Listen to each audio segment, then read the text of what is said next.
ಎಲ್ಲರಿಗೂ ನಮಸ್ಕಾರ. ತುಳಸಿ ಗಾರ್ಡನ್ಗೆ ಸ್ವಾಗತ.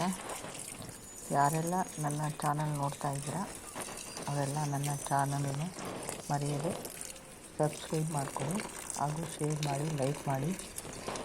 ಇದು ಬೀನ್ಸ್ ಗಿಡ. ಬೀನ್ಸ್ ಬೆಳೀತಾ ಇದೆ ಮತ್ತು ಎಲ್ಲ ದೊಡ್ಡದಾಗಿ ಗಿಡ ಹೂ ಬಿಟ್ಟಿದೆ. ಅದನ್ನು ನಿಮ್ಮ ಜೊತೆ ಶೇರ್ ಮಾಡ್ತಾಯಿದ್ದೀನಿ. ನಾನು ಸಾಮಾನ್ಯವಾಗಿ ಬೀನ್ಸ್ ಗಿಡನೇ ಜಾಸ್ತಿ ಹಾಕ್ತೀನಿ, ಯಾಕೆಂದರೆ ಅದು ನನಗೆ ಮನೆಗಾಗುವಷ್ಟು ಸಿಗುತ್ತೆ. ಬೇರೆ ತರಕಾರಿ ಅಷ್ಟೊಂದು ಚೆನ್ನಾಗಿ ಬರಲಿಲ್ಲ. ಮುಂದೆ ಅದನ್ನು ಟ್ರೈ ಮಾಡಬೇಕು. ಈ ಒಂದು ವಿಡಿಯೋ ನಿಮಗೆ ಇಷ್ಟ ಆಗಿದ್ದಲ್ಲಿ ಲೈಕ್ ಮಾಡಿ, ಶೇರ್ ಮಾಡಿ, ಮರೆಯದೆ ಸಬ್ಸ್ಕ್ರೈಬ್ ಆಗಿ. ಮುಂದಿನ ವಿಡಿಯೋದಲ್ಲಿ ಸಿಗ್ತೀನಿ. ಧನ್ಯವಾದಗಳು.